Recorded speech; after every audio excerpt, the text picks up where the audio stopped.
창세기 2장 11절에 보니까 17절에 보니까 너 이거 먹으면 반드시 죽어 라고 하셨거든요. 근데 그거를 반드시 죽어 라고 그렇게 말씀하셨는데 먼저 하와가 먹었잖아요. 그죠? 근데 하와가 안 죽었어요. 그러니까 남편한테 어머 자기야 반드시 죽는 게 아니었어 먹어봐 줄 수밖에 없었을 것 같아요.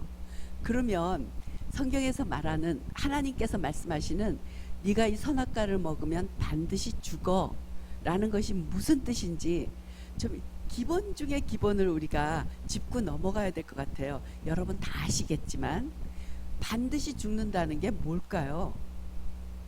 영적 죽음. 우리가 이런 어떤 아주 기초적인 개념을 딱 붙들고 나서 그 다음에 전진하는 게 나을 것 같아서요. 영적 죽음이라는 것은 더 이상 하나님의 성품과 본질을 나타낼 수 없는 타락한 존재가 되었다라는 거예요. 그렇게 정말 남의 일이니까 그렇게 나랑 상관없다는 듯이 그렇게 먼 얼굴을 하고 계시면 제가 말할 용기가 안 납니다. 우리는 그 정체성 그림 좀 띄워줘 보실래요? 잘 보이시죠? 제가 복음을 요걸로 이렇게 딱 정리를 해서 머릿속에 넣고 있으니까 저는 굉장히 쉬웠어요. 여러분들도 이 그림을 통해서 딱 정리를 하시면 참 쉬울 것 같아요. 우리가 죄인이 되었다. 이 죄인이 되었다. 그러니까 성경에서 말하고 있는 죄인, 의인, 악인, 선인 요렇게 네 개로 갈라서 생각하니까 저는 굉장히 쉬웠어요. 저는 제가 쉬운 대로 이렇게 정리를 해서 이렇게 차곡차곡 넣어놔야 이 성경 말씀을 볼 때 어떤 걸 꺼내서 그걸로 이해하고 이렇게 하는 틀이 돼서 참 좋더라고요. 근데 죄인이 되었다라는 것이 반드시 죽으리라. 창세기 2장 17절에 반드시 죽어버린 사람들에게 말씀하시는 게 바로 이 죄인이 되었다예요. 반드시 죽으리라. 그럼 우리가 반드시 죽은 게 뭐에 어떤 상태인가? 그게 더 이상 하나님의 성품을 나타낼 수 없는 자가 된 거예요. 하나님이 창세기 1장 26절에 너희들은 다스려라. 28절에 정복하고 다스려라. 그 다스리라는 말에는 하나님의 성품을 그대로 드러내라. 네가 나의 성품을 그대로 드러날죄다. 나의 성품을 드러내라 라는 것이 다스림이거든요. 그리고 두 가지예요. 더 이상 나 자체도 죽어버린 사람 자체도 하나님의 통치를 받을 수 없게 됐다. 이 두 가지 의미예요. 그러니까 영적으로 죽었어. 분명히 안 죽었어 우리는. 근데 성경에선 죽었다고 해. 여기서부터 우리는 아이 그래 죽었다 치자 이렇게 그냥 대충 넘길 일이 아니에요. 그럼 죽은 게 뭐냐? 분명히 죽었다고 하셨는데, 반드시 죽는다고 하셨는데, 사실 우리가 반드시 죽는다라는 사실에 대해서 어느 정도는 그렇다 하시니 동의를 하지만 정말 죽었을까라는 것에 대해서는 우리가 실감하지 못하고 있어요. 그러니까 반드시 죽은 상태가 어떤 상태인지를 알아야 내가 죽었구나, 내가 죽었었구나 하는 걸 알게 된다고요. 근데 그 죽었다는 게 하나님의 통치를 더 이상 받지 못하게 된 것, 내가 더 이상 하나님의 속성을 드러내지 못하게 된 것, 이 상태에 빠진 것이 영원히 죽었기 때문에 그렇다라는 거예요. 근데 그게 베드로전서 1장 4절에 너희는 신의 성품에 참여하는 자가 되었다. 우리는 또 여기서 신의 성품에 참여하는 자가 되었다라면 우리는 거의 리틀 산신령 정도로 상상을 해요. 아니에요. 신의 성품에 참여를 하게 되었다라는 것은 이제 내가 하나님의 다스림을 받게 되었고 하나님의 속성을 나타내는 자가 되었다라는 의미예요. 그래서 우리는 신의 성품에 참여하는 자가 되었다라는 것에 대해서 우리는 성경에서 말씀하시는 것보다 훨씬 더 도사끼를 이렇게 넣어서 이해를 한다고요. 근데 신의 성품에 참여를 하는 자가 되었다. 이것은 우리가 영적 죽음으로부터 살아난 자가 되었다. 그 죽음이 우리를 떠났다. 이 상태는 내가 하나님의 통치를 받을 수 있게 되었다. 영이신 하나님의 통치를 받을 수 있는 상태가 되었다. 또 그것은 내가 하나님의 성품을 드러낼 수 있는, 하나님의 능력을 드러낼 수 있는, 하나님 자체를 보일 수 있는 사람이 되었다라는 의미를 갖고 있습니다. 이제 영적으로 죽었다. 그러니까 너는 정말 선악과를 따먹었으니까 죽었어 라는 것에 대해서 정리가 되셨죠. 제가 늘 이 말씀을 전할 때마다 하나님 앞에 구하는 것은 제가 말하는 것 이상의 계시가 여러분들에게 주어지기를 기도합니다.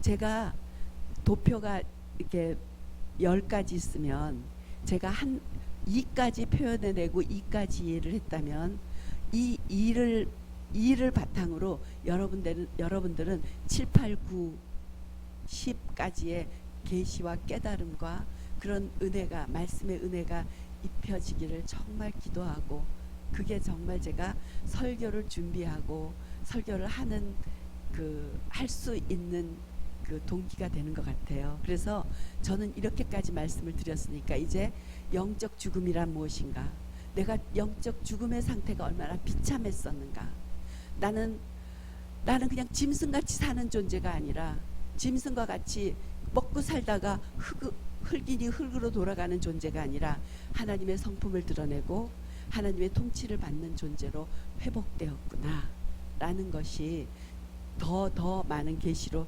주어지기를 원합니다. 오늘은 이게 이제 앞으로 좀 몇 주 동안 이 주제로 말씀을 드릴 것 같아요. 우리가 죄인에서 의인으로 되었다. 우리가 죄인에서 의인으로 되었다. 이게 있죠. 죄인에서 의인으로 되었다. 이거는 성경만 말하는 가치예요. 이거는 우리가 하나님만 말씀하시는 가치고요. 세상의 모든 종교는 너희들은 그래 악하기 때문에 인생살이가 힘들어. 니네들은 악하기 때문에 마음도 괴롭고 인생살이가 힘들어. 그러니까 좀 더 선량한 사람이 되어야 해 라는 것이 세상에 있는 모든 종교가 추구하는 거예요. 이해가 되세요? 세상의 모든 종교는요, 악한 것에서부터, 악한 사람에서부터 선한 사람으로 점점 더 이렇게 발전해 나가고 점점 더 깨우쳐가는 것을 목표로 하고 있어요. 근데 이 악하다라는 것도요, 그 종교가 가진 문화, 그 종교가 가진 사회적인 상황, 그 모든 것들이 악함의 잣대가 되기 때문에 악함도 저마다 틀려요. 악함도 저마다 틀려요. 그러니까 어느 종교에서 악하다고 하는 게 우리 종교에서는 악하지 않은 일이 될 수 있고요. 그러니까 뭐예요? 이슬람은 돼지고기를 먹는 게 굉장히 악한 일이에요. 근데 우리는 돼지고기를 먹는 게 악한 일이 아니에요. 이렇게 그거는 문화나 종교, 사회상이나 그런 거에 따라서 다 다른 거예요. 그렇지만 모든 종교가 추구하는 것은 악해서 우리의 악함 때문에 마음이 괴롭고 인생이 힘들어. 그러니까 우리는 좀 더 선량하게 되어야 돼. 좀 더 착한 사람이 되어야 해. 라는 추구점을 가지고 있는 게 모든 종교의 추구점입니다. 근데 유일하게 성경에서 하나님만이 이런 말씀을 하세요. 너희들은 죄인이었다. 그런데 너희들은 의인이 되었다. 라고 말씀하고 계세요. 요거에 확실히 우리가 서야만 우리는 그 다음 발걸음으로 나아가고, 우리가 왜 이 시대에 우리가 어떠한 부르심과 어떠한 목적을 가지고 지금 이곳에 살고 있는가, 우리에게 하나님이 원하시는 최종 목적은 무엇인가 라는 것을 명확하게 알 수 있을 것 같아요. 보시면 조금 황송한 말이 써 있죠. 죄인, sinners. 발음 좋죠. 죄인. 근데 세인트가 된 거예요. 저는 어렸을 때 저희 가정이 캐톨릭 집안이기 때문에 성 테레사, 성 아우구스티누스, 성 프란체스코, 이 성이라는 것에 대해서 성스러운 이 개념에 대해서 굉장한 저는 사모함과 그런 게 있었어요. 막 경외함이 있었어요. 그런데 우리에게 불려지는 이름이 너는 세인트다. 너는 성스러운 사람이다. 라는 이 불리움은 너무 기가 막히게 우리 아무것도 안 했는데 우리를 성스러운 사람이라고 불러주신 거. 우리 이름 앞에 성 박인선, 성 김주영 이렇게 불러주시는 거. 이게 하나님의 하시는 일이라는 거죠. 그렇다면 우리가 이 시너에서 성스러운 사람이 되는 것은 내가 할 일은 하나도 없어요. 이거는 하나님이 하셨어요. 하나님이 하셨고, 그럼 이 칸에서 하나님이 하신 일과 내가 할 일을 분리해서 생각하면 죄인에서 의인으로 옮겨오는 것이 굉장히 이런 거였구나. 이게 구원받은 거였구나. 이게 나는 영원한 세월을 가진 거였구나.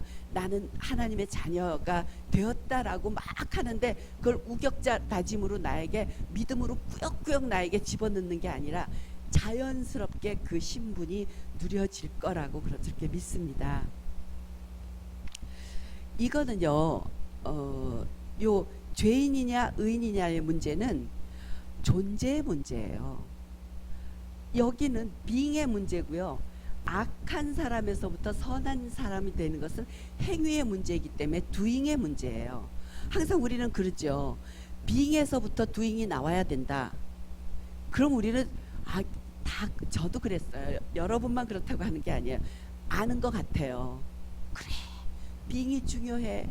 being이 중요하지. 그러니까 being이 더 중요하고 being에서부터 doing이 나와야 돼 라고 그렇게 우리는 저도 아는 척 했었고 또 10분의 1쯤 알았어요.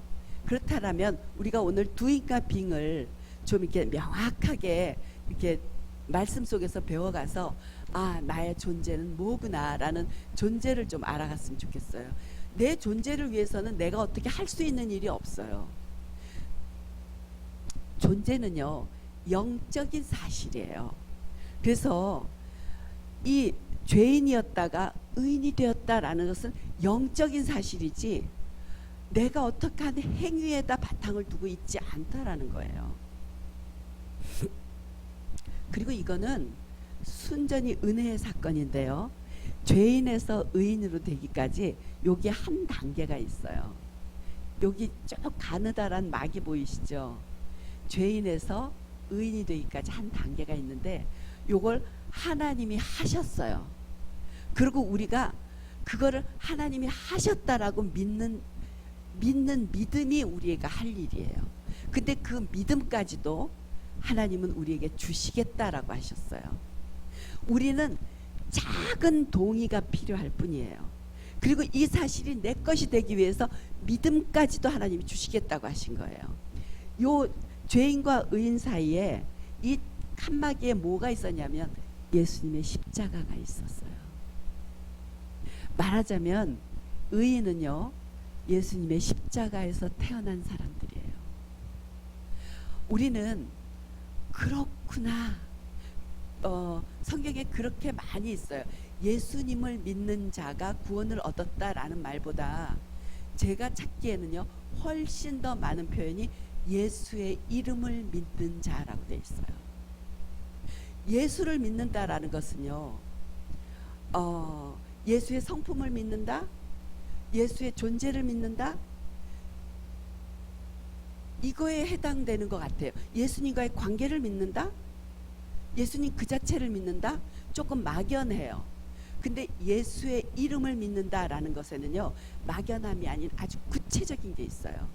마태복음 1장 21절과 23절에는 예수의 이름이 두 가지 의미로 딱 함축되어 있어요.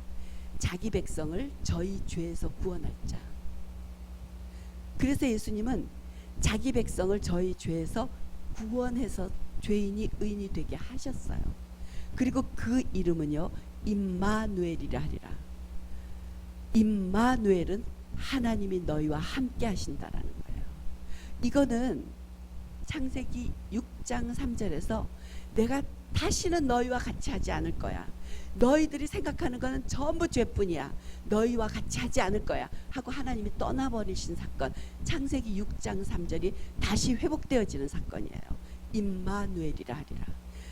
떠나셨던 하나님이 다시 우리에게 돌아오신 사건, 이것이 예수의 이름이 갖고 있는 의미예요. 예수의 이름은 저희 백성을 자기 죄에서부터 구원할 자, 떠났던 하나님이 다시 우리에게 오실 수 있게 된 일을 행하신 자, 이것이 예수의 이름이에요. 그러니까 우리가 구원받았어, 교회 나가는 거하고 틀려요. 사단이 우리를 우리를 방해하고 우리를 어떻게 하든지 자기하고 같이 지옥을 가고 같이 멸망하게 하는 게 사단의 목적이잖아요. 근데 사탄은요, 교회를 못 나가게 해요. 첫 번째. 그래서 제가 겪었던 경험에 의하면 토요일 되면 왠지 부부싸움을 할 일이 생겨요. 해보신 분도 아시겠지만 토요일 되면 왠지 그 인간이 꼴보기 싫어. 그리고 토요일이 그래서 조심조심 잘 살잖아요. 그러면 그게 금요일 오후로 옮겨와요. 그래서 금요일 오후부터 저 인간이 꼴보기 싫어져. 서로 삐짜. 그리고 눈에 거슬러, 다 하는 짓이 다 눈에 거슬려. 그래서 반드시 싸우는 이 입문 과정을 거치시게 되죠. 그러고서 이제 한참 왼뺨 오른뺨을 이제 마귀한테 맞고 한참 이렇게 패배하고 하다가 한 사람에 따라서 몇 달과 몇 년이 지난 다음에, 아, 이건 이상해, 이상한 패턴이 있어. 왜 우리는 멀쩡하다가 토요일부터 이렇게 싸우지?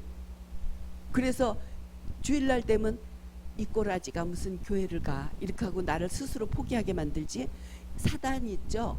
패턴을 발견하면 그 다음부터 이겨요. 우리를 공격하는 패턴. 근데 이제 그래서 이제 그 패턴을 알았어. 너는 정체가 탄로났어. 이제 난 토요일날 안 싸울 거야. 토요일날 무조건 이제 나는 너그럽게 할 거야. 이렇게 결정을 해요. 그래서 이제 토요일을 넘기잖아요. 그래서 교회를 오기 시작해요. 1단계 사단이 케어됐어요. 그러면 그 다음에 진짜 사탄이 무서워하는 일이 남아있어요. 그 다음에 하는 일이 뭐냐면 말씀이 들어오지 않게 해요. 이거는 저의 고백입니다. 말씀이 들어오지 않게 하는 일 중에 가장 크게요, 졸리게 해요. 멀쩡했어.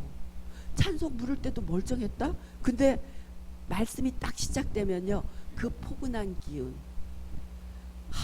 그 무거운 눈꺼풀, 정말 너무 포근한 잠의 그 넓은 어깨에 안겨 있는 거 있죠. 그리고 또 말씀이 끝나면 어쩌면 그렇게 청명하게 활짝 깨는지 몰라요. 요 단계가 있어요. 그 다음에 요걸 이겨내요. 그러면 그 다음 단계가 아주 사탄이 제일 무서워하는 거예요. 이 사람들은요, 원자 폭탄보다 더 무서운 사람들이 되기 때문에 사탄의 나라에는, 이 악한 영의 세계에서는 이 사람들은 원자 폭탄보다 훨씬 무서워요. 뭐냐면 자기가 누군지 아는 사람들이에요.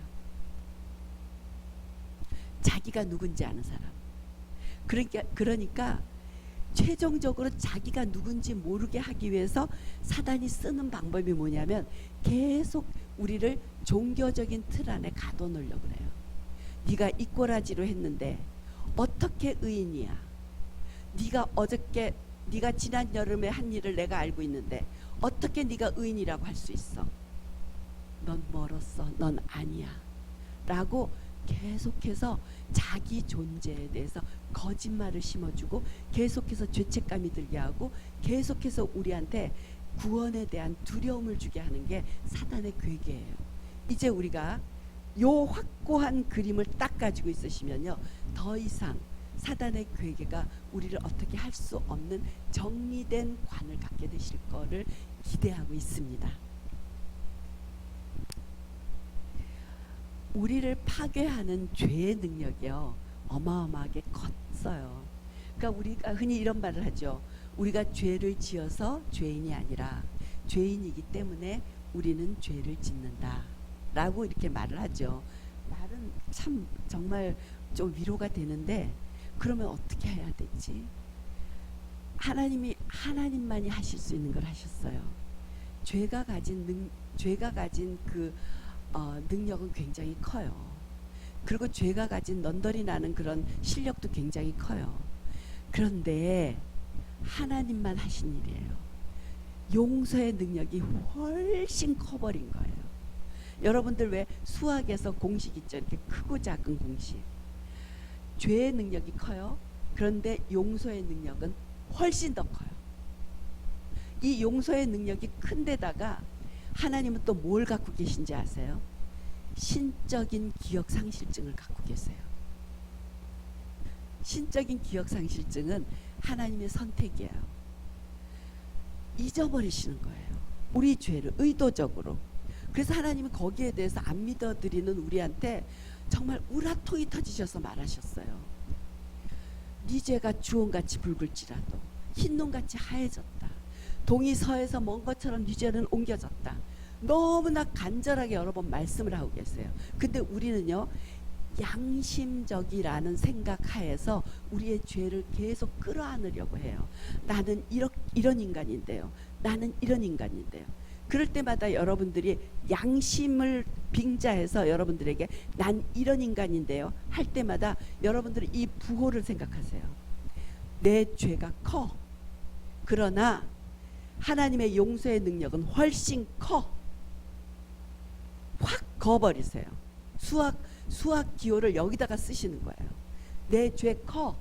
그러나 하나님의 용서의 능력은 훨씬 크셔.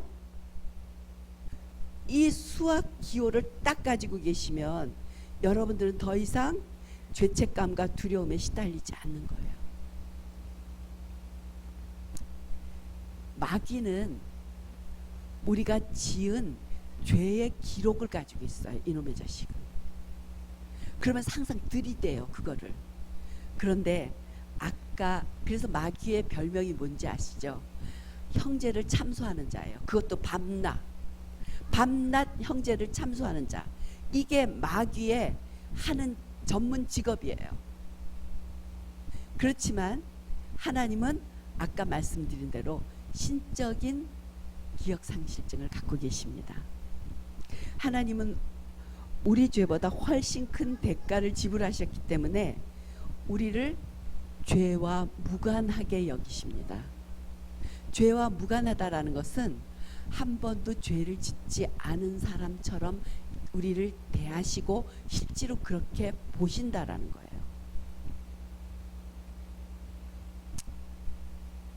우리 자신은요, 여기서 하나님이 이걸 다 해놓으셨어요.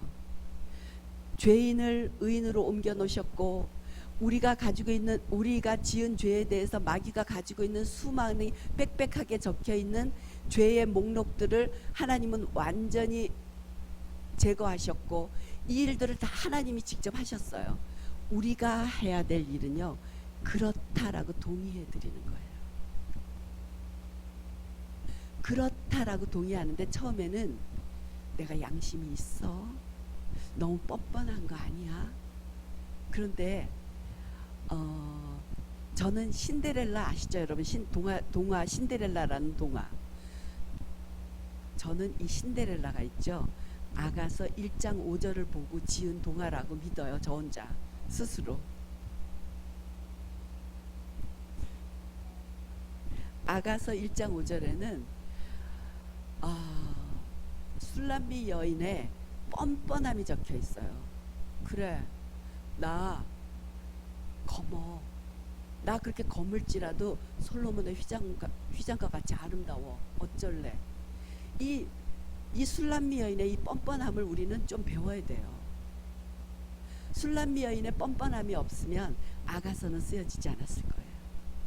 하나님이 우리에게 말씀하시는 것은 술람미 여인의 뻔뻔함이에요.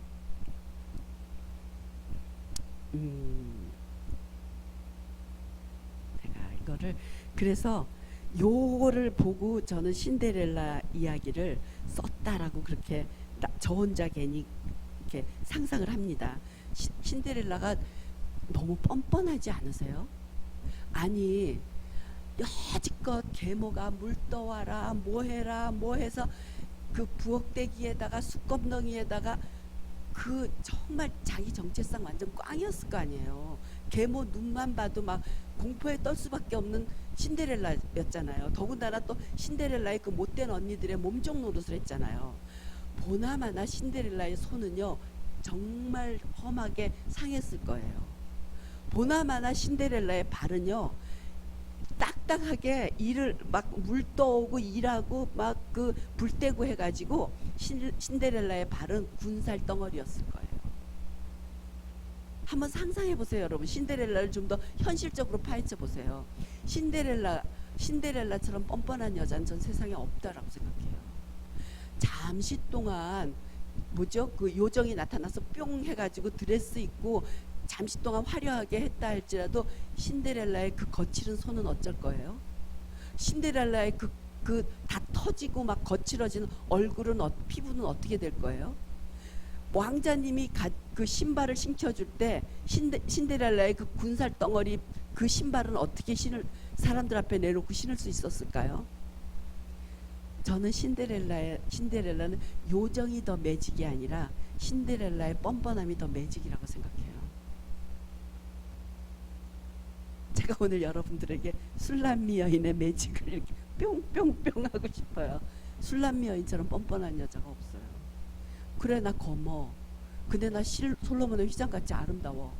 이게 아가서의 첫 출발인 술람미 여인의 고백이에요. 왜냐하면 술람미 여인은 왕의 고백을, 사랑의 고백을 믿었어요. 내가 너하고 입 맞추기를 원한다. 거기에 대해서 술람미 여인은요 갑자기 포도원도 잘 못 지키는 시커멓게 타고 오빠들한테 구박덩어린 이 술람미 여인이 갑자기 우욱 된 거예요. 왕이 나하고 입을 맞추잖아. 그래 나는 검었지만 솔로몬의 휘장과 같이 아름다워. 술람미 여인하고 신데렐라하고 전 똑같이 뻔뻔함의 매직을 갖고 있다라고 그렇게 생각해요. 우리가 가져야 될 게 이 뻔뻔함의 매직이에요. 계속해서 마귀는 옛날에 가지고 있었던 우리의 죄의 목록을 가지고 이래도 네가 의로워? 이래도 네가 의로워? 이래도 너한테 네가 은혜를 받을 만한 사람이야? 계속해서 그렇게 우리에게 말하고 있어요.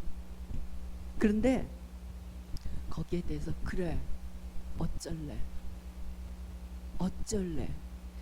네가 지금 갖고 있는 죄의 목록보다 하나님 나를 향하신 사랑이 훨씬 더 크셔. 오늘 여러분들은 모두 술람미 여인의 매직에 걸리시기를 바랍니다.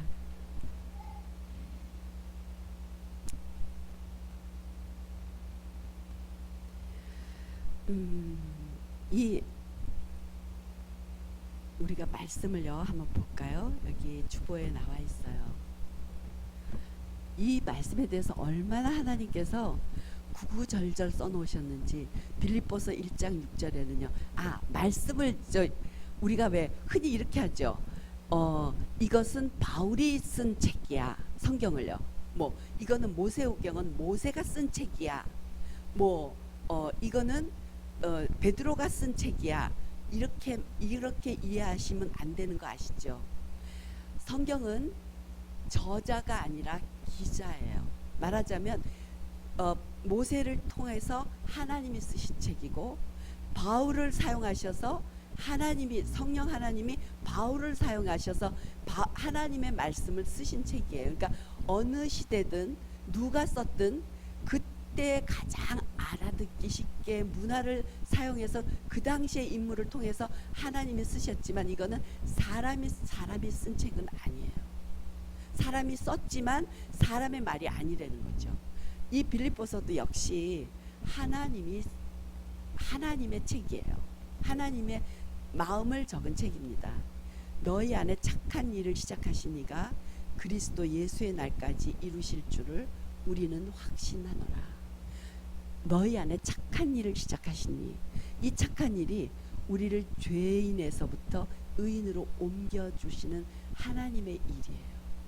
이게 하나님의 착한 일이에요. 이 하나님의 착한 일이 우리가 조금 선량하게 마음먹는 일, 이 정도가 아니에요. 죄인을 의인으로 옮겨 놓으시는 일, 이것이 하나님의 착한 일입니다.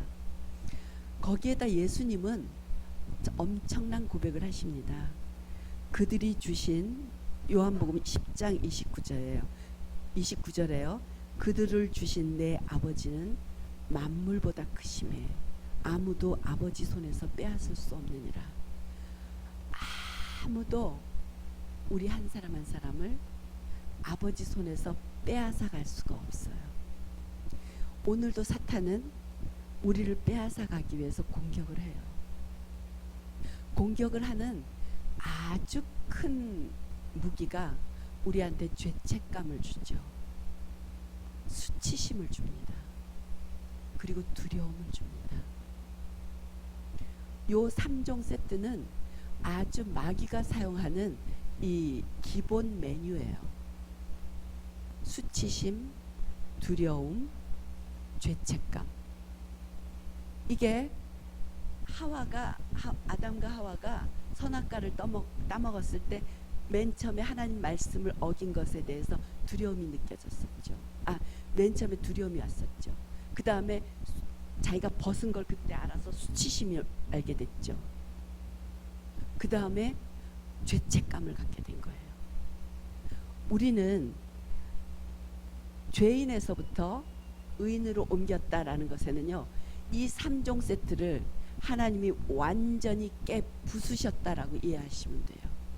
두려움? 아니, 예수님의 십자가 사랑이 훨씬 커. 수치심? 나 술람미 여자야. 나 술람미 여인이야. 그래 나 검어. 나 그래 그 꼬라지, 이 꼬라지야. 근데 나 솔로몬의 휘장보다 아름답다고 하셨거든. 이게 우리의 무기예요. 죄책감? 그래 나 이것밖에 안 돼. 그런데 이거보다 훨씬 큰 용서의 능력이 나한테 있어. 이거 크게 소리 지를 것도 없어요. 우리도 마귀한테 약 좀 올려야 돼. 나한테는 내 죄보다 훨씬 더 크신 용서의 능력이 있어. 보이지? 보이지? 나한테는 내가 잘못한 것보다 훨씬 큰 용서의 능력이 있어. 봐. 마귀, 사탄, 너 안경 맞춰. 그거 안 보이면. 너 그거 안 보이면 눈이 나쁜가 본데 안경 맞췄어. 이렇게 자기 혼자 스스로를 강하게 하고 자기 혼자를 스스로 이렇게 무장시키는 거, 이거 정말 중요한 기술이에요.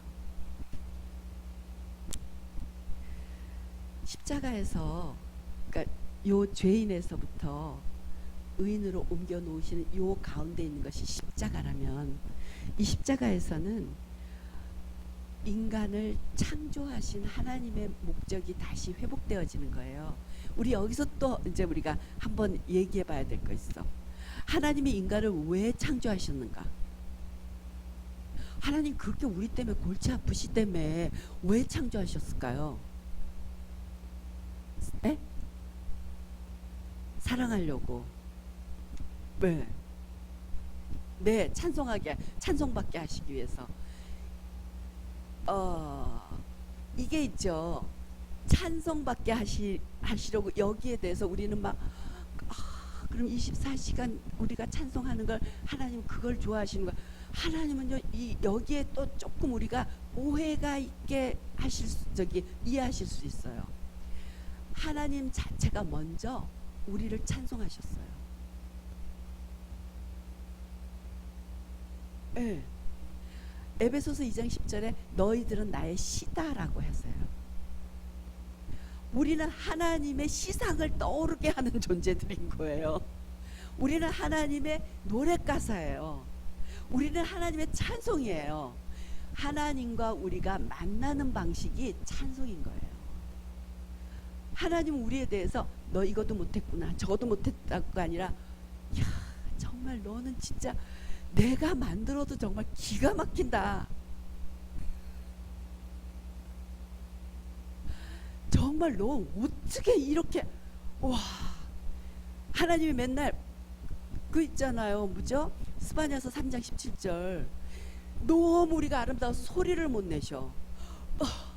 이거 하나님이 우리를 먼저 찬송하기 시작했어요. 심히 좋았더라. 심히 좋았더라. 그러니까 우리는요 거기에 대해서 하나님이 그렇게 하시는 것에 반응이 와 감사합니다. 하나님 너무 좋아요. 하나님 멋집니다. 하나님 사랑해요. 하나님 살아계세요. 하나님 존중해요. 이 찬송이 우리가 하나님에게 만나는 우리의 자세인 거예요. 근데 이 자세는 있죠. 하나님은 맨날 이렇게 팔짱 끼시고 저놈이 또 뭘 잘못했나 불꽃 같은 눈을 뜨고 저렇게 하면 안 되는데 이렇게 한다면 뭐 이거는 일방적인 찬송이에요. 그죠? 제가 저기 옛날에 있었던 김정향 간사한테 잊을 수 없는 재미난 말을 들었어요. 어느 날 얘가 잉잉 울면서 나는 하나님이 나를 꼴까먹는 사람인 줄 알았어. 꼴까먹는 하나님인 줄 알았어요. 그래서 막 잉잉 우는데 제가 그렇게 잉잉 울 때 또 질문을 했답니다. 근데 꼴까먹는 게 뭐냐? 근데 하도 울면서 막 말을 해갖고 꼴까먹는 게 무슨 뜻인지 자세는 모르지만 거의 얼추 이해는 한 것 같아요. 우리는 그렇게 하나님에 대해서 오해를 하고 있어요. 저는 세상에 제일 많이 오해받으시는 존재가 있다면 하나님이시라고 생각해요. 그리고 설교자는 그 오해를 벗겨드리고 싶은 그 열정이 있는 게 설교자가 아닐까 그 생각을 해봅니다. 하나님은요 그러니까 이 찬송 이 백성은 나를 위해서 지었나니 찬송하게 하려 하십니다. 하나님 찬송 받으시기를 원하세요. 이 찬송 받는 것이 뭐냐면 있죠. 사랑의 교제를 나누는 거예요. 아까 저기 최강석 집사님이 사랑하기 위해서라고 하셨는데 찬송하기 위해서 지었다. 사랑의 교제를 나누기 위해서예요. 그 다음에 또 하나님이 지으신 요거를 이렇게 보면 돼요. 우리가 있죠. 너무 멋있는 막 스위스의 무슨 막 뭐 경치 사진이 있어요. 그리고 동네 놀이터에서 찍은 우리 집 애 사진이 있어. 근데 우리 집 애는 요만하게 나왔어요. 사진도 별로 잘 안 나왔어. 그러면 여러분은 있죠. 한번 생각해 보세요. 너무 경치 좋고 사진 작가가 찍은 스위스의 경치 사진과 동네 놀이터에서 얼굴 요만하게 나온 우리 집의 사진하고 있어요. 어느 걸 더 자주 볼까요? 애 사진이에요. 우리 집 애 사진이에요. 우리 집 애 사진을 더 들여다봐요. 물론 스위스의 경치 사진은 컴퓨터 바탕화면으로 깔아놓을 수는 있어요. 좋으니까 눈이 시원해지니까. 그렇지만 우리가 더 자주 들여다보는 건 우리 집 애 사진이에요. 그리고 허다못해서 요새는 확대해서 보죠. 이게 하나님이 우리에게 하나님의 속성을 눈치챌 수 있게 해주신 하나님의 사랑이에요. 자녀를 향하신 사랑. 아무리 근사한 경치 사진이라 할지라도 거기에 내가 사랑하는 대상이 없다면 공허해요. 하나님은 그 공허함을 보시고 사람을 창조하신 거예요. 지구를 너무 아름답게 만들어 놓으셨어요. 첫째 날, 둘째 날 너무 완벽하게 만들어 놓으셨어요. 근데 거기에 사랑이 없다면 공허한 스위스의 경치 사진인 거예요. 거기에 정말 메주같이 생긴 우리를 하나 딱 갖다 놓으시고는 하나님은 경치보다 우리를 맨날 들여다보고 계신 거예요. 정말 얘 코는 진짜 너무 잘 만들었어. 자화자찬하시면서 얘 눈은 어쩌면 이렇게 조금해도 잘 볼까 막 이러시면서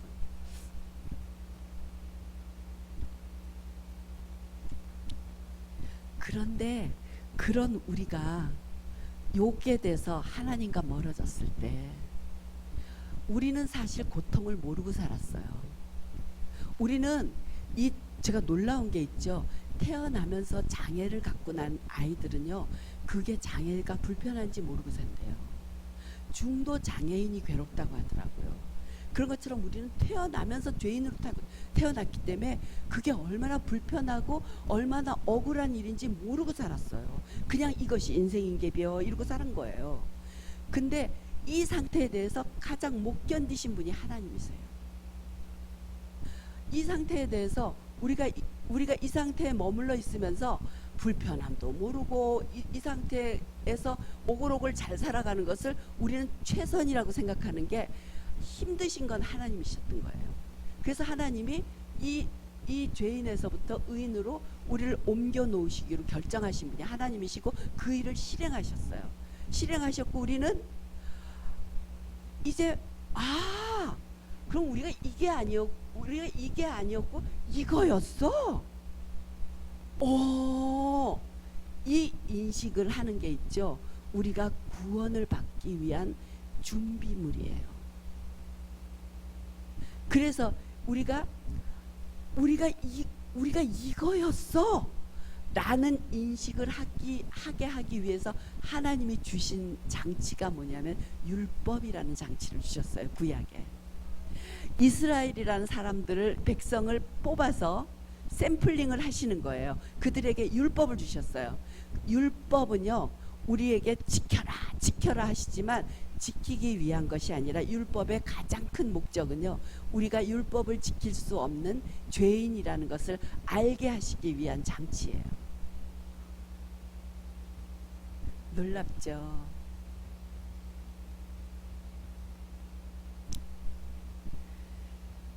그래서 우리는 십자가로 인해서 우리는 하나님의 원래 창조하신 창조의 그 하나님의 계획대로 회복이 된 상태예요. 근데 요거는 영적으로 일어난 일이에요. 우리가 아까 너 정말 죽는다, 반드시 죽는다 라는 사실이 아직 아담과 하와에게 선악과를 먹어도 육체적으로 죽지 않은 것처럼, 영이 죽은 것처럼 이 사실은 죄인에서 의인이 됐습니다 라는 이 사실은 영의 사건이에요. 그렇기 때문에 영의 사건이기 때문에 일로 이렇게 나와서 정말 하나님의 신의 성품에 참여하는 자의 하나님의 성품을 드러낼 수 있는 자로 되는 것에는 시간이 걸릴 수밖에 없어요. 이것에 대해서, 시간이 걸릴 수밖에 없는 것에 대해서 우리는 스스로 인정해야 돼요.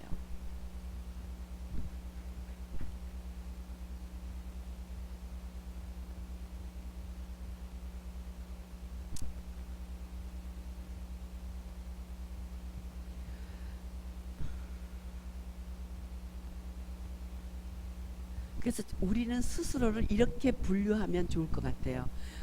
우리는 의인인데 계속해서 우리 안에 있는 행위로 말미암은 악함을 고쳐나가고 있는 의인이지만 악을 가지고 있는 사람으로서 선한 쪽으로 움직이고 있는 사람입니다 라는 것이 우리의 정체성이 되면 될 것 같아요.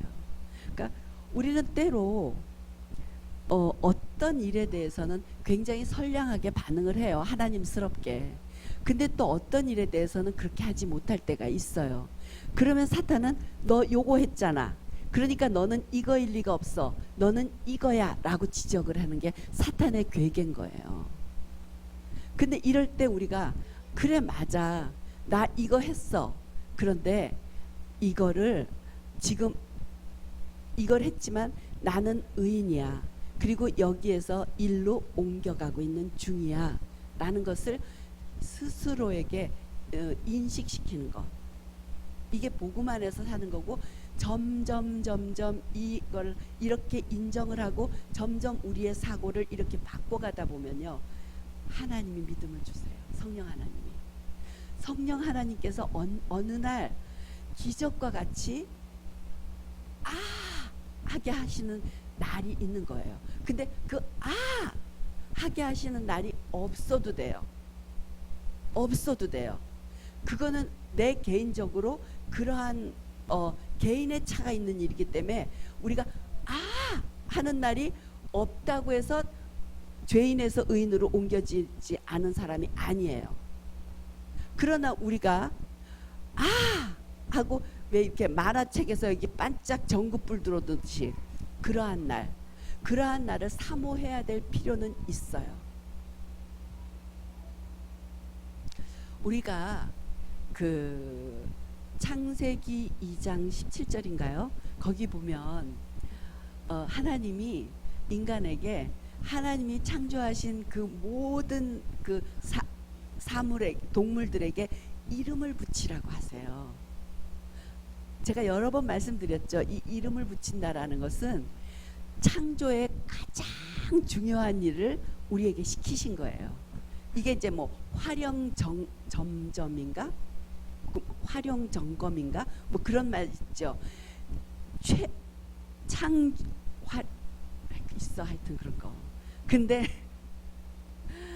창조의 가장 중요하고 핵심적인 일을 인간에게 맡기신 거예요. 얼마나 하나님이 우리를 존중하시는지 생각해 보셨어요? 이게 있죠. 이름을 붙인다는 것의 의미가 뭘까요? 여러분 이름을 붙인다는 것의 의미를 뭐로 이해하고 계세요? 에?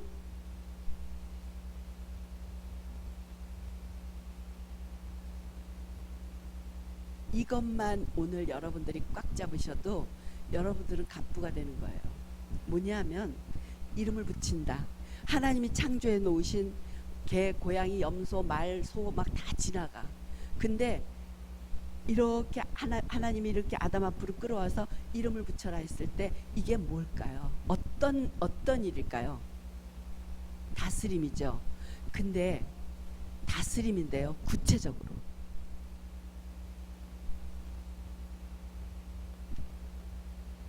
구체적으로 현대 용어로 말하자면요. DNA를 조성해 주는 거예요. DNA를 조성해 주는 거예요. 하나님이 개를 만드셨어요. 너는 강아지야, 너는 개야 라고 하는 순간 개가 가지고 있는 하나님의 마음속에 있는 개의 DNA가 형성되는 거예요. 이거 이해가 되세요? 하나님은 개를 이렇게 만드실 걸로 하나님은 생각하셨어요. 개는 이렇게 해야지, 귀엽게 이렇게 해야지, 인간에게 순종적으로 해야지, 훈련이 잘 되게 만들어야지, 이게 하나님 안에 계획이 갖고 계셨어요. 그래서 근데 개가 아직 그 DNA는 조성되지 않았어요. 근데 인간에게 끌어와서 개가 지나갈 때 인간이 개 이렇게 하면 하나님 마음 안에 있는 개의 DNA가 조성되기 시작하는 거예요. 이게 놀라운 인간 안에 가지고 있는 어마어마한 폭발적인 능력이에요.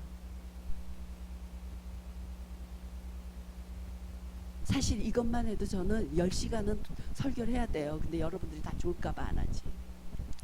저는 굉장히 재밌거든요. 이런 게. 한번 생각해 보세요. 상상을 해보세요. 성경을요 상상하면서 읽으면 무지 재밌어요.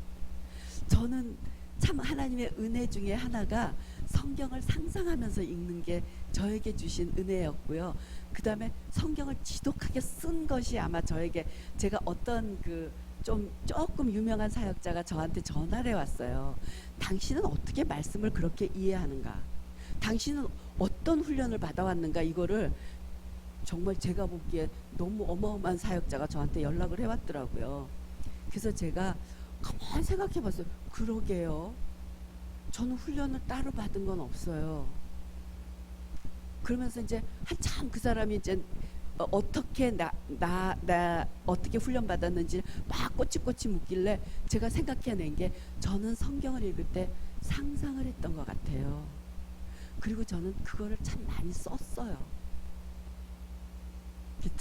그렇게 말을 하면서 제가 그걸 알게 됐어요. 아, 참 이거 내가 좋은 거 2개를 했구나라는 생각을 했습니다. 성경을 한번 상상하면서 읽는 거, 이게 있죠. 너무 재밌어요. 이거 있으면요 하나도 안 심심해요. 하나님이 아담을 이렇게 만드셨어. 아담은 물론 이때 아무것도 입지 않았습니다. 그러면 여러분 아담이 목욕탕 같이 서 있었을까요? 저는 아니라고 생각해요. 아담에게는요 하나님의 영광의 빛이 쫙 있었을 것 같아요. 하나님의 영광의 빛이, 하나님이 영광과 존귀로 관을 씌우사 천사보다 조금, 하나님보다 조금 못하게 창조하셨다라고 하셨거든요. 그러니까 아담과 하와가 이렇게 범죄하기 전에는요 목욕탕 같이 서 있던 게 아니었다니까요. 영광과 존귀의 관을 쓰고 있었어요. 저는 이 영광과 존귀의 관을 생각할 때마다 너무 아름답고 영광스러워서 진짜 참 많이 이렇게 감격하고 또 울고 감사하는 것 같아요. 우리는 하나님의 영광과 존귀의 관이 씌어져 있던 사람들이에요. 성경은 실제예요. 근데 우리에게 다시금 그 영광과 존귀의 관을 회복시켜 주시는 것이 의인이에요.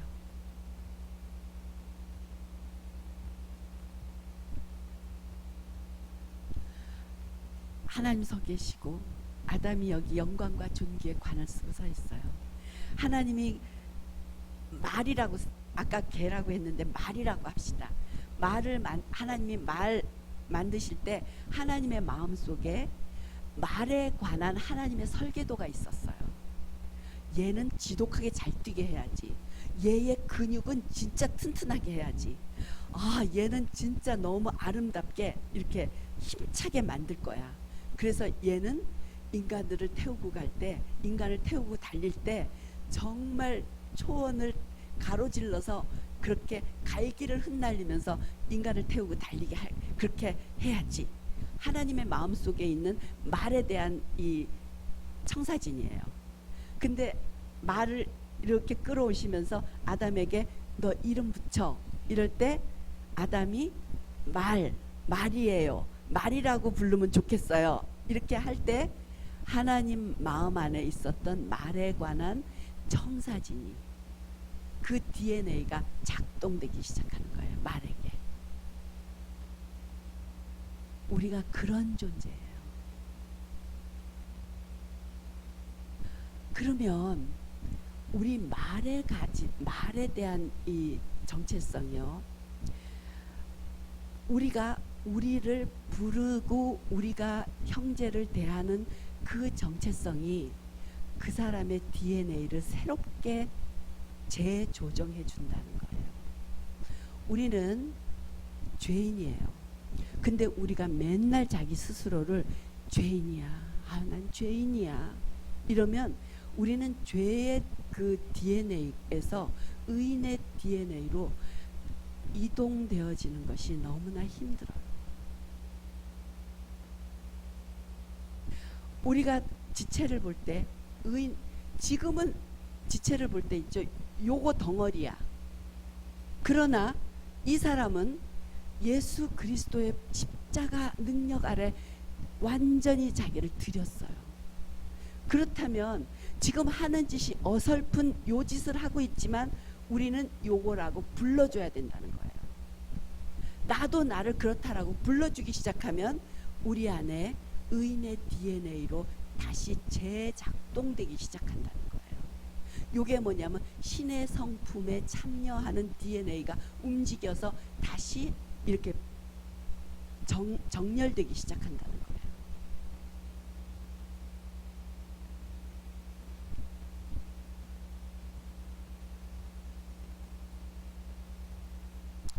그래서 우리가 자신을 바라보는 방식에 따라 우리는 환경에 적응을 해요. 우리가 나 아직 죄인이에요 이러면 죄인으로 밖에는 반응을 못 하는 거예요. 근데 나는 의인이에요 하면 우리는 의인으로 반응할 수 있게 된다는 거예요. 그러니까 이게 뭐냐면요, 내 죄는 커요. 그러나 내 죄보다 예수님의 사랑이 훨씬 더 커요 하면죠, 우리는 자연히 우리의 사고방식 안에 죄인으로서 인식하고 의인으로 인식하는 것은 끝없이 나는 죄인이라는 것을 주장하지 않고, 우리가 죄인이라는 것을 주장하는 것보다 오히려 요쪽 칸에서 예수님의 은혜와 예수님의 사랑과 예수님의 십자가를 더 주장하는 것이 우리에게 변화를 줄 수 있는 사고방식의 시작이라는 거죠. 저는 이 개념이 정리되기 전에요, 굉장히 저에 대해서 하여튼 열등감과 죄책감 덩어리였어요. 그리고 말할 수 없는 어떤 죄책감이 있었는데, 그게 제가 뭐 큰 죄를 지어서가 아니에요. 제가 죄책감에서 헤어나지 못하고 계속해서 괴로웠던 것은 뭐냐면 저의 인간성에 관해서였어요. 야, 진짜 못돼 먹었다. 인간성에 관해서 끊임없는 죄책감을 가져야만 됐어요. 그래서 나는 죄인이에요. 나는 또 남편을 미워했어요. 또 애한테 소리 질렀어요. 또 애한테 해서는 안 될 깡통을 찰 놈이라고 했어요.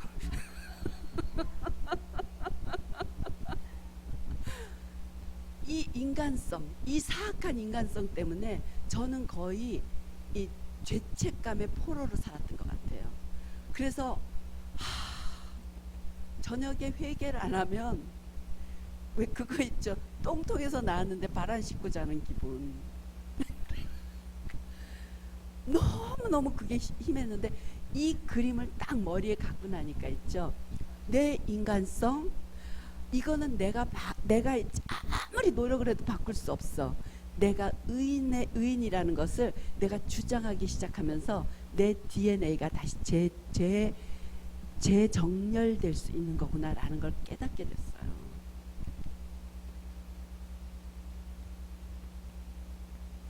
그래서 우리는 우리의 기본적인 이름, 죄인에서부터 이제는 기본적인 우리를 향한 인식과 우리를 향한 그 의식이 의인으로 옮겨져야 됩니다. 제가 요새 굉장히 감동적인 영화를 봤어요. 지난 주간에 교회 오빠. 네. 그래서 교회 오빠라서 봤어요. 누가 이제 또 가서 보자고 데려가서 그랬는데, 그걸 보면서 정말 많이 울었어요. 정말 신앙의 태도가 너무 좋고 너무 아름답고 그 삶이 너무 아름다워서 울다가 끝에 가서 눈물이 말라버렸어요. 그리고 옆 사람이 너무 계속 울어서 참 난감했어요. 저는 거기에서 속이 상했어요. 뭐냐 하면 너무 훌륭하고 너무 아름답고 너무 하나님을 사모하는 이 교회 오빠가 암으로 죽어가는 과정이 이제 다큐멘터리예요. 배우가 아니라 이 교회 오빠가 이제 다큐멘터리인데, 그 오빠는 죽는 날까지 자기가 죄인이라는 것에서 벗어나질 않는 거예요. 나는 형제를 미워했습니다. 나는 형제를 시기했습니다. 그래서 이 죄인을 용서해 주세요. 여기서 벗어나질 않는 거예요. 제가 정말 그 교회 오빠가 살아있다면 가서 저는 병문안을 가서 그렇게 말했을 것 같아요. 당신은 더 이상 죄인이 아닙니다. 당신의 죄에 대해서 크게 보는 대신 예수 그리스도를 더 크게 보십시오. 당신이 이렇게 연약할 수밖에 없다는 것을 크게 보는 대신 예수 그리스도의 십자가의 은혜를 더 크게 보십시오. 당신이 붙들어야 될 것은 예수 그리스도입니다 라고 막 말해주고 싶은 거예요. 우리 스스로를 죄인이라는 정체성으로 갖고 있으면요, 내 죄가 항상 나를 압도해요. 그런데 우리가 예수 그리스도의 십자가를 더 크게 보기 시작하면, 아까 그 수학 공식표 있죠, 용서의 능력이 더 컸어 라는 이 수학 공식표를 딱 갖고 있게 되면요, 우리는 내 죄보다 크신 예수 그리스도를 더 크게 보는 거예요. 예수 그리스도를 향한 마음이 더 크게 되는 거예요. 여기에서 우리는 언약 관계가 이루어질 수 있어요. 나중에 또 한번 말씀을 드릴 텐데 우리는 여기에서부터 여기에 올 때 우리는 언약 관계에 들어가게 돼요. 언약 관계라는 건 우리가 성경에서 구약에서 다윗과 요나단의 관계를 언약 관계라고 하죠. 언약 관계는 뭐냐면 우리가 결혼도 언약이라고 하죠. 결혼은 계약이 아니에요. 조건에 의해서 하는 게 아니에요. 조건이 안 맞으면 언제나 파기할 수 있어. 계약금 2배로 물어주고, 이게 아니에요. 언약은 계약하고 틀려요. 조건이 아니에요. 언약은 뭐냐면 너와 나와의 차이가 없어지는 거예요. 너의 원수가 나의 원수가 되는 거야. 너의 재산이 나의 재산이야. 너의 고통이 나의 고통이야. 나는 너를 위해서 무조건적인 헌신을 하는 것이야. 예수님은 우리를 위해서 무조건적인 헌신을 하셨어요. 예수님은 온 우주 만물의 창조주이시면서도 우리를 향해서 무조건적인 헌신을 하신 게 십자가예요.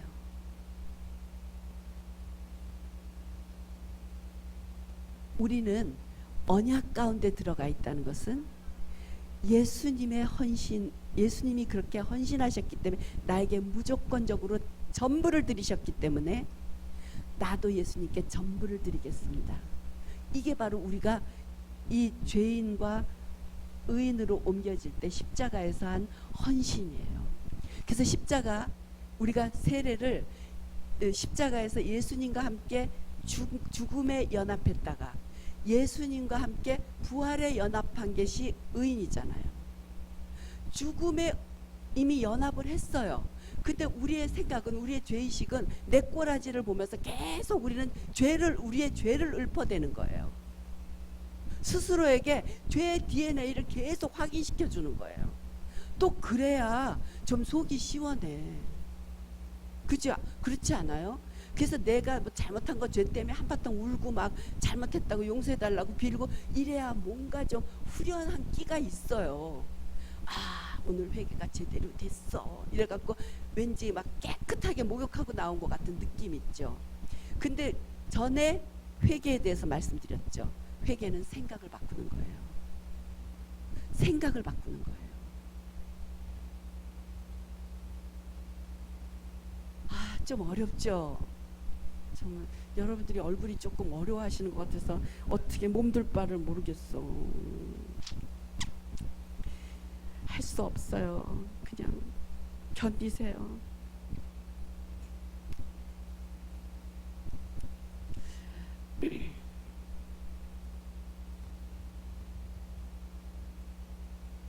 오늘은 여기까지만 할게요.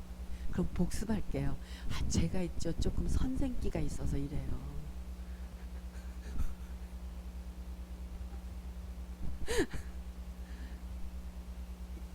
우리가 너 선악과를 먹으면 정말 죽는다, 반드시 죽는다. 그 죽음이 뭐라고요? 죽음이 하나님의 성품을 더 이상 나타낼 수 없는 자가 되었다. 하나님의 통치를 더 이상 받을 수 없는 자가 되었다라는 것이 영적 죽음이에요.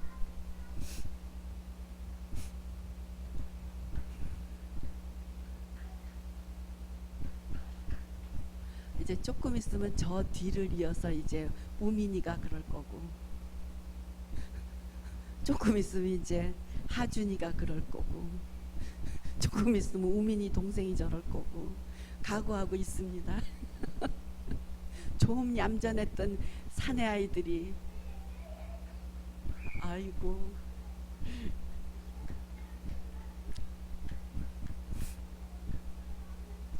우리가 오늘 딱 마음에 갖고 있어야 될 거 개념이, 내가 죄를 지었다는 것은 사실이야. 내가 죄인인 거 사실이야. 그런데 더 큰 진실은, 사실과 진실, 더 큰 진실은 내가 죄로부터 자유한다는 거야. 자유하다는 거야. 내가 나는 죄를 좋아해. 여러분 죄 안 좋아하세요? 죄 안 좋으세요? 저는 죄 짓는 거 좋아해요. 저는 어떤 때는 정말 하나님이 출장도 안 가셔서 너무 속상했을 때가 있었어요.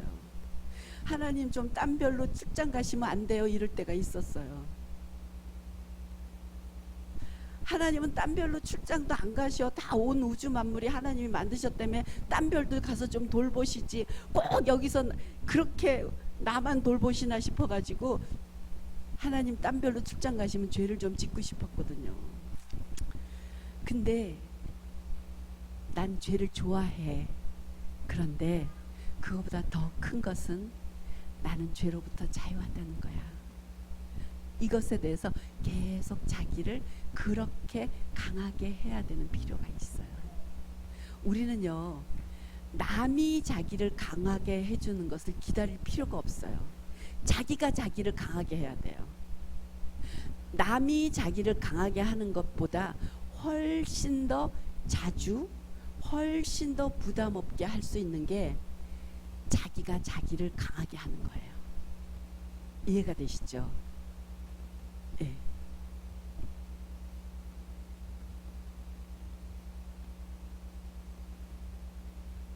우리가 그 의인이라고 그렇게 우리가 우리 자신을 주장하기 시작할 때 우리는 하나님의 은총의 삶을 살 수 있는 접근권이 열리는 거예요.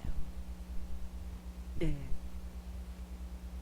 그래서 우리가 의인이라고 의인의 정체성을 가지고 있을 때 우리는 하나님께서 이 땅에서 우리를 통해서 하시고자 하시는 일, 그 부르심을 향해서 나아갈 수 있는 존재로 되기 시작하는 거예요. 그래서 제가 사실 고레스 학교를 통해서 재정에 대해서 계속 이제 말씀을 드리면서 가장 중요한 핵심 기초가 이 정체성이에요. 그리고 가장 중요한 기초가 십자가에서 예수님이 날 위해서 무엇을 하셨는가, 거기에다 기초를 둬야만 우리가 지난 시간에 말씀드렸던 것처럼 물질보다 더 큰 물질을 다스릴 수 있는 능력이 주어지는 거예요.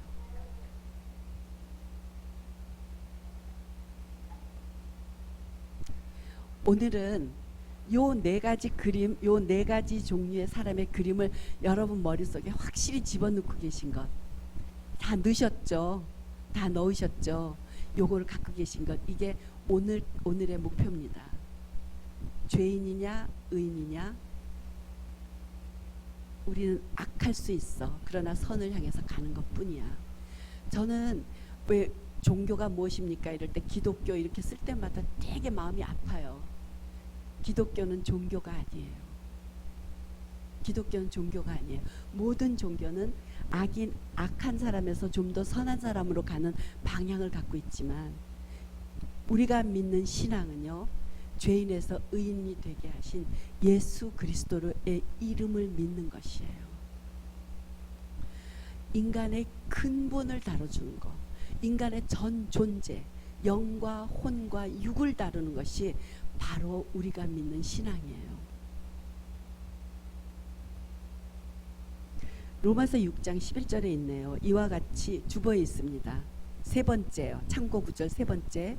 이와 같이 너희도 너희 자신을 죄에 대하여는 죽은 자요 그리스도 예수 안에서 하나님께 대하여는 살아있는 자로 여길지어다.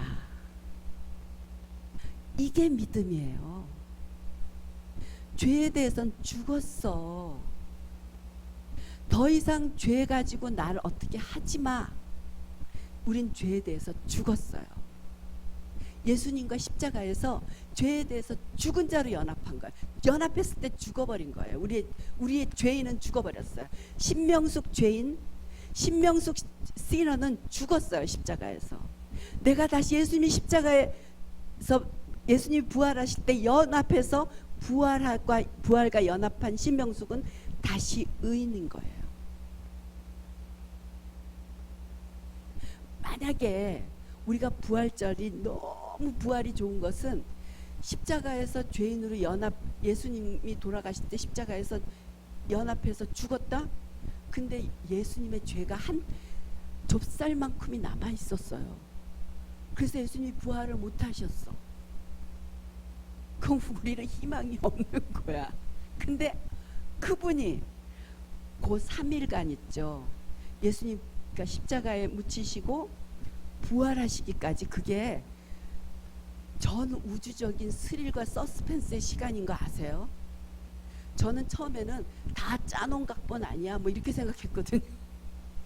그거는 성경이 완성된 지금은 짜놓은 각본 같이 보이죠. 그 당시에는요, 하나님도 마음을 졸이셨고요, 천군 천사들도 간이 조마조마했던 시간이에요. 그 예수님이 부활하시기 전까지의 시간이요. 상상력을 발동해 보세요. 예수님은 십자가에서 우리 모두를 등에 업고 돌아가셨어요. 그런데 묻히셨어요. 근데 아직 부활 안 하셨어요. 요 3일 동안 있죠. 시간으로 보면 하루 반이에요. 요 동안 가장 역사상 스릴과 서스펜스가 넘치는 시간이에요. 예수님의 부활은 짜놓은 각본이 아니었다니까요. 지금 보니까 되어 있는 거죠. 그때는 이루어진 일이 아니었다니까요. 그 이루어지지 않은 일에 대해서 예수님은 큰 소리를 치셨어요. 물론 내가 사흘 만에 다시 살아나리라, 살아나리라. 예수님은 예언을 하신 거예요. 예언이 아직 이루어지진 않았어요. 이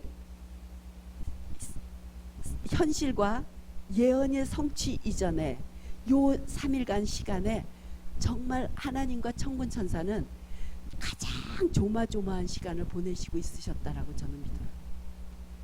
왜냐하면 마귀는요, 깨알 같은 눈으로 죄를 찾아내는 실력이 있거든요.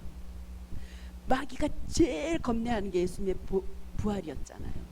그러니까 아무리 하나님이시고 아무리 예수님이라 그래도 예수님한테 좁쌀 10분의 1만한 크기의 죄가 남아있다 할지라도 하나님 부당하십니다 하면 부활 못하시는 거예요. 좁쌀 10분의 1만큼의 죄도 없으셨기 때문에 그분은 부활하신 거예요. 우리는 그 부활과 연합해서 의인이 된 거예요. 우리가 맨날 죄인이라고 자기의 정체성을 죄인에다가 놓으면 우리는 이 말씀을 정식으로 부인하는 거예요. 로마서 6장 11절을 이와 같이 너희도 너희 자신을 죄에 대하여는 죽은 자요, 나는 이 말씀을 못 믿겠습니다 라는 거예요. 회개는 생각을 바꾸는 거라 그랬죠. 이제 생각을 바꾸세요.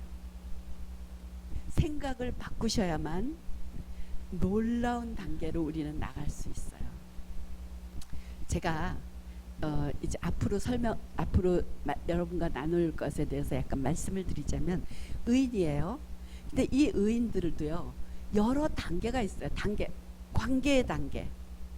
이거는 이제 다음 주에 할까 모르겠어요. 근데 이게 하나님과 우리와의 관계가 있죠. 처음에는 토기장이와 토기의 관계예요. 처음에는. 그 다음엔 뭐예요? 양과 목자의 관계예요. 그 다음엔 뭐예요? 주인과 종의 관계예요. 그 다음에는 친구의 관계예요. 그 다음에는 아버지와 아들과의 관계예요. 딸도 되겠죠, 가로 열고. 그 다음에는 신부, 그리스도의 신부와의 관계예요. 그러니까 이 관계를 우리가 다 이해하고 있으면, 아, 의인이지만 더 자라나가야 되는구나, 이런 관계가 있구나라는 것을 더 선명하게 아실 것 같아요. 이게 이제 다음 주에 하게 될지 모르겠습니다. 여러분들 딱 들어오셨어요, 그림이? 그래야 끝나고 맛있는 점심을 먹죠. 저는 밤새워서라도 할 용의가 있어요. 너무 우리에게 필요한 일이기 때문에, 너무 이건 중요한 일이기 때문에.